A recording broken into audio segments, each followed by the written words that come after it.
আপনি কি জানেন আপনি যেই নবীর উম্মত হয়েছেন সেই নবীর উম্মত হওয়াটা আপনার কতটা সৌভাগ্যের?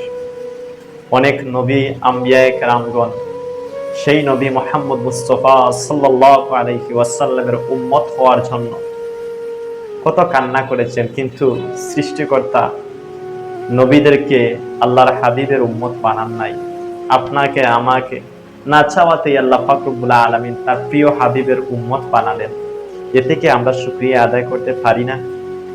আমরা কি সেই মহান রবের নাফরমান বান্দা হয়ে গেছি? যেই নবী দুনিয়াতে আসার পর সেজদায় পড়ে উম্মতি উম্মতি বলে কান্না করলেন, সেই নবীর কথা কি, নবীর আদর্শ কি আমরা ভুলে গেছি? না, এগুলা ভুলে গেলে আমাদের চলবে না। আমরা রবের শুকরিয়া আদায় করতে হবে। রব যে নবীর উম্মত হিসেবে আপনাকে আমাকে পাঠিয়েছেন, সেই নবীর নির্দেশিত পথ অনুসরণ করে আমাদের চলতে হবে।